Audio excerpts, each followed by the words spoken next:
Hi, my name is MJ Norquist, and my fact proposition is on the mental health of student athletes.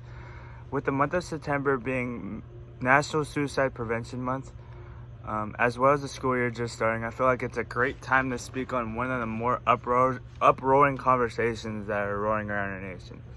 Let's put some facts into the numbers. That the fact of the matter is that 79% of all suicides are male, even though females attempt suicide more. Men are 4 times more likely to have a successful attempt. Suicide is the 12th leading cause of death in the United States of America and is the 3rd leading cause of death around 19 to 25-year-olds after unattended injuries and homicide. 46% of all people who have committed suicide were diagnosed with some form of mental health condition, yet studies show upwards to 90% have lingered with symptoms at least. As a student athlete myself, I've been in the same shoes as some of the athletes who have taken their own lives. Similar thoughts and similar feelings have definitely ran through my head, but thank God those thoughts never turned into action. The audience relevance is that many of us athletes and non-athletes have either gone through it ourselves or know someone who has. So hopefully spreading awareness causes athletes and others to realize that it's better to give ourselves up to, even though that we feel weak, that technically we're not even being weak. We're more brave to even tell people what's completely going on. So it's better to seek help before it's too late. Mental health among student athletes should not be taken lightly, as athletes hold themselves to the highest standards on and off the field, which usually causes a great amount of stress to perform. First, I'm going to speak on student athletes and their results of their surveys, and then secondly, I'll speak on solutions and opportunities of seeking help. Now that you have a little introduction, it's time to get into the complete deep end. The balancing of your packed schedule of morning weights, workouts, practice, schoolwork, and then you have actual school and you have to perform well on both is definitely plenty on one's plate.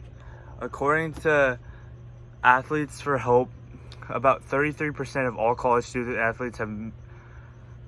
students experience mental health conditions such as depression and anxiety, but only about a 30 of that 33% actually look for help.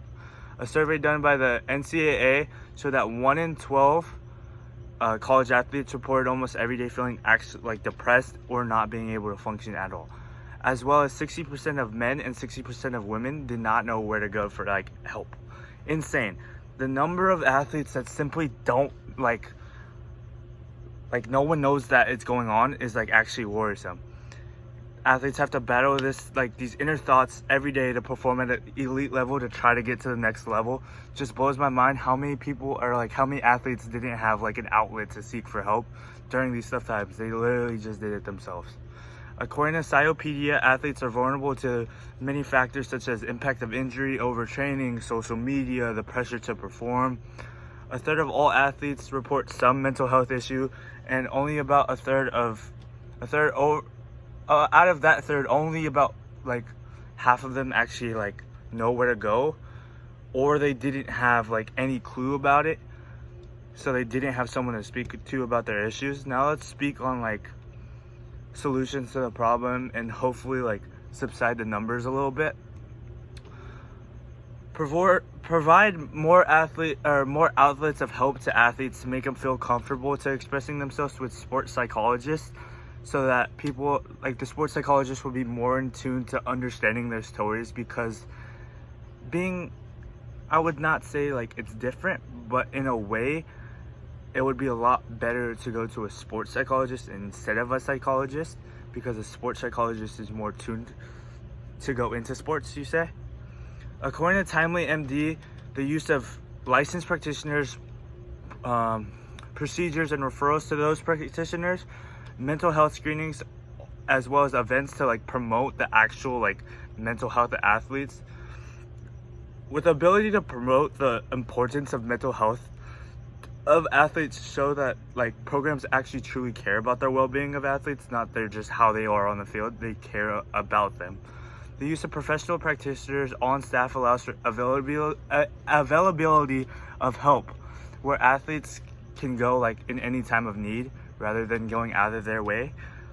They could just go to to seek help right away.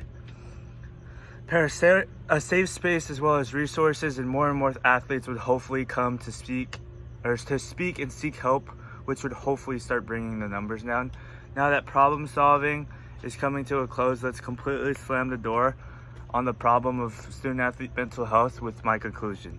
A student athlete's mental health is severely pressed upon every day. With the stressors of performance and as well as keeping up your grades, it's something to not play around with. Some data is given from straight from student athletes can give you some perspective what is recommended for universities to have on file, just to have as outlets.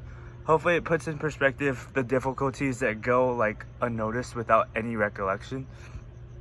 Hopefully this inspires you to reinsure your friend or your teammate, be able to be a vent or a space for them that they could talk to you about their struggles, or at least if you can't handle it on your plate, you can go guide them to a professional that would be able to help. Lastly, rest in peace to Sarah Scholes, Katie Meyer, Jaden Hill, Robert Martin, and Lauren Burnott. They all passed away March and April of this past year. Athletes who maybe from the outside looking in may have everything going for them, but away from the field they could have struggled with mental health issues and nobody knew about. Thank you for listening, and everyone have a great night.